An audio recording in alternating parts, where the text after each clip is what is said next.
Alhamdulillah, c'est la parole qui doit résonner dans ton cœur, dans ton esprit et dans ta tête.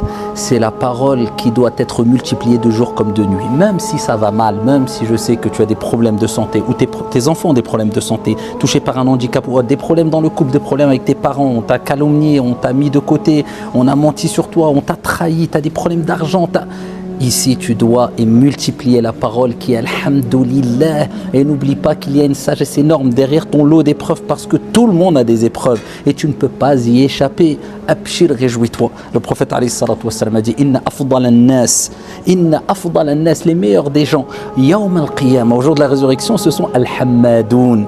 Ce sont des gens comme toi, Inch'Allah ta'ala, ceux qui multiplient la parole Alhamdulillah, louange à Allah. Ils remercient Allah parce qu'ils savent que tout vient d'Allah subhanahu wa ta'ala. Et ils savent qu'à travers leur épreuve, l'épreuve que tu vis toi, au niveau de ta santé, tes proches, ta famille ou peu importe, eh bien Allah t'a préservé d'une plus grande épreuve parce que tu ne peux pas y échapper. Tu auras des épreuves dans tous les cas. Donc l'épreuve que tu as, c'est une sagesse. Parmi les sagesses qu'il y a derrière les épreuves, c'est que peut-être sûrement Allah t'a évité une plus grande épreuve. Pourquoi ?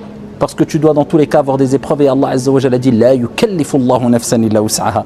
Allah ne donne pas à une âme une charge au-dessus de sa capacité. Donc Dieu a choisi une épreuve qui te correspond et proportionnelle à ton degré de foi et à tes capacités à surmonter les épreuves. Donc tu peux surmonter les épreuves. Remets-toi en Allah subhanahu wa ta'ala et fais résonner de jour comme de nuit cette parole dans ton cœur, dans ta poitrine, dans ton esprit. La tahzan inna Allaha ma'ak. Ne t'attriste pas, ne sois pas triste, surtout pas. Shaitan aime voir les serviteurs d'Allah tristes et Allah n'aime pas voir ses serviteurs tristes. La tahzan, ne t'attriste pas. Certes, Allah est avec toi, c'est cette parole que le prophète alayhi salatu wassalam a évoquée lorsqu'il était dans la grotte, comme vous le savez toutes et tous, et qu'il a fait l'émigration de Mecca à Médine. Et voilà que les Quraysh étaient à quelques mètres, si ce n'est quelques centimètres de la grotte, et ils voulaient exterminer l'islam. Et le prophète alayhi salatu wassalam, armé jusqu'aux dents, et voilà qu'Abu Bakr dit à Rasulallah, il suffit que l'un d'eux baisse la tête pour qu'il nous voie.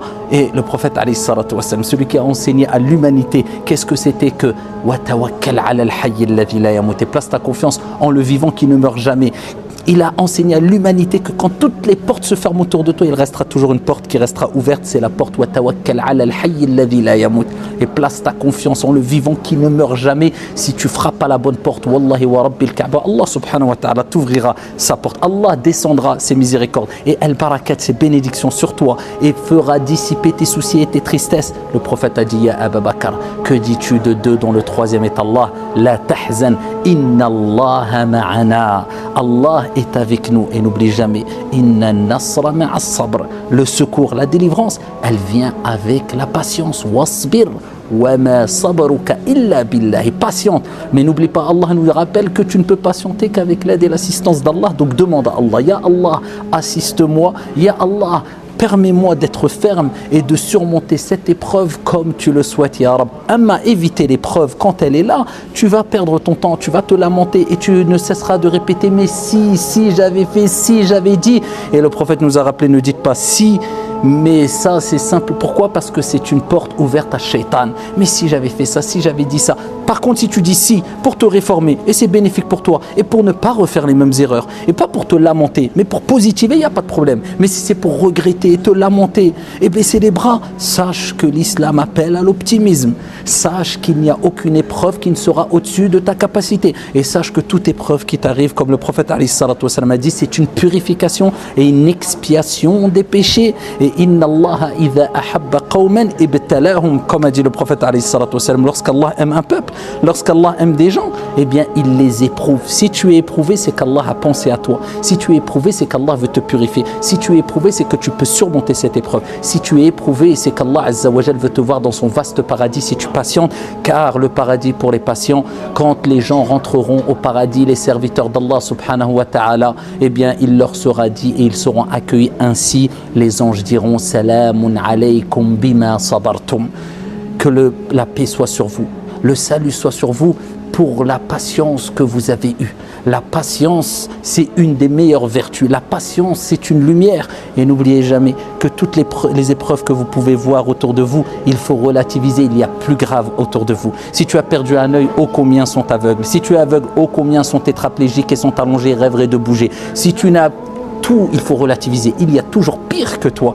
Et demain, tu riras de tes épreuves d'hier. Et combien de fois quand on discute entre nous et on se remémore des graves épreuves qu'on avait eues à 5 ans en arrière ou 10 ans en arrière, on en rit quelquefois. Miséricorde d'Allah, hikmatullah, sagesse d'Allah. En tout cas, ne désespère pas. Et sache qu'Allah est avec toi. Il t'est simplement dit de te retourner vers Allah, de ne pas désespérer, d'invoquer Allah et surtout dans ta prière, le moment où vous êtes le plus proche d'Allah, comme le prophète alayhi salatu wassalam a dit, c'est lorsque vous êtes prosterné, akfiru du'a, kama qala al-Mustafa sallallahu alayhi wa sallam, augmenter les invocations, wallahi wa rabbil Kaaba, quand tu lèves tes mains et que tu pleures pour Allah subhanahu wa ta'ala et que tu n'en peux plus, eh bien c'est à ce moment-là que la délivrance va venir. Ne désespère jamais de la miséricorde d'Allah, qu'Allah dissipe vos soucis, qu'Allah dissipe vos tristesses, qu'Allah transforme, remplace vos soucis par une joie, une délivrance ici-bas et dans le delà. Amin ya rabbil alamin. Wassalamu alaikum.